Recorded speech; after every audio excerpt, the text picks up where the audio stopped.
What's happening, guys? Welcome into this, a quick boxing strategy guide for those of you who like to bet boxing, where we're going to talk about some of the best strategies that I personally use to handicap boxing matchups.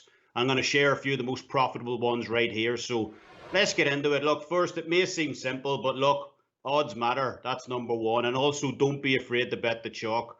2 years ago, we seen no better example of this when pound for pound number one Vasily Lomachenko took on Jorge Linares in a WBA lightweight championship fight. Now, Lomachenko came into that fight as a minus 1400 favourite. That equates to roughly 93%. On the flip side, Linares came in at a plus 750. That's around 11-12%. So look, I did the percentages for that fight. My numbers had Linares winning one of every four times. So I had about a 25% chance. So going by my percentages, I thought there was some fantastic value on Jorge Linares at plus 750. So again, turn those odds into percentages and evaluate how you see the fight going. By the same token, as we said, don't be afraid to bet the chalk in these situations. Floyd Mayweather minus 300 against Canelo. That equates to roughly 75%. Look, my eyes, he should have been a 95% chance because I could never see him losing against a raw green Canelo, all the way back then in 2013. So 300 was extreme value for us as well on that. So again, don't be afraid to bet big numbers on either the underdog or the favorite, because if the percentages make sense, it's a bet fight. Okay, we're going to turn over to the second point I want to bring up here. And again, in my eyes, it's kind of underused. Styles matter. I know it's a kind of cliche in boxing, but they really do. 5 years ago, we seen Tyson Fury fight Vladimir Klitschko for the world heavyweight title, the lineal. Tyson was coming in there plus 450 underdog. That's massive. But in my eyes, he should have been at even money. I would have took him. Foot movement, inside fighting, angles. He was way too much for robotic Vladimir Klitschko in that fight. And the people who were betting Klitschko were generally coming out with the same points for that fight. Look, he's a 10-year champion. He's a veteran. He had the second most successful title defenses in the history of the sport behind Joe Louis. But none of that was specific to the fight he was about to face against Tyson Fury. And that's vital when you're betting on boxing. You have to look at the fight. Forget the records, forget the belts the guy has.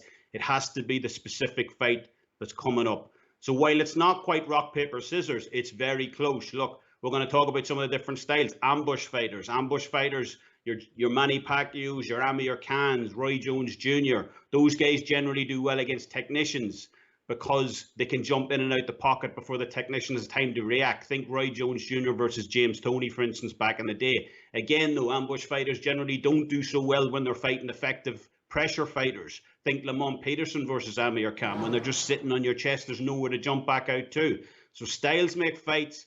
Always be aware of a fighter's particular style and who's a potentially dangerous matchup for the fighter, who you're looking to bet on before the fight takes place. And look, last point, and this is the most important one in terms of actually getting the most profit from your boxing bets. Correlate your bets and eliminate, to the greatest degree, all possible outcomes. Look, boxing has four possible outcomes, bar the draw. We'll take that out of the equation. Fighter A on points, fighter A by stoppage, fighter B on points, fighter B by stoppage. And you need to evaluate each one individually to make the most of your bets.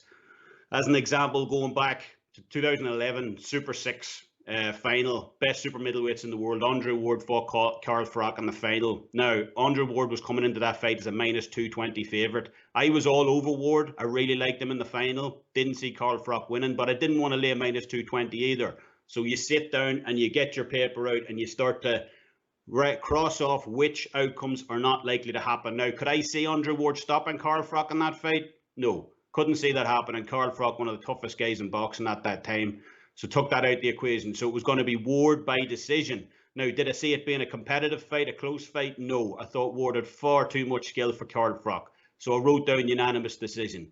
Now, by the time I actually got to the betting window, I managed to get a plus 110 from a minus 220 at the start. Andre Ward by unanimous decision, plus 110. So you're taking that minus 220, you're magically turning into a plus 110. Minimal risk on my side, because that's the way I thought the fight was going to go. But you're turning into a massive boost in terms of your overall profits.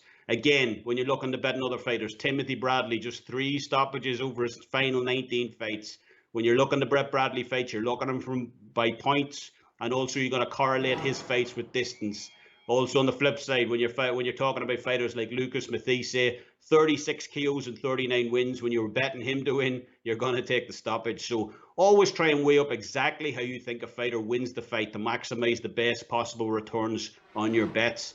Look, I hope you found these, strategies interesting, and we have an absolutely jam-packed slate in boxing over the next month. We got Vasily Lomachenko and Teofimo Lopez on October 17th, Gervonta Davis, Leo Santa Cruz, October 24th. Also over in England on that date, Daniel Dubois, Joe Joyce. And then on November 7th, probably one of the biggest fights of the year, Errol Spence versus Danny Garcia. We're going to be back in 2 weeks to break down that Vasily Lomachenko, Teofimo Lopez fight. So stay tuned for that. And as always, look, give us a follow over at the Sports Wolf 83 over on Twitter. And also for more prop bets and angles, visit WagerTalk, Kevin Dolan's page, my homepage over on there. As always, I hope you enjoyed this video. Until next time, Slán ó bhaile.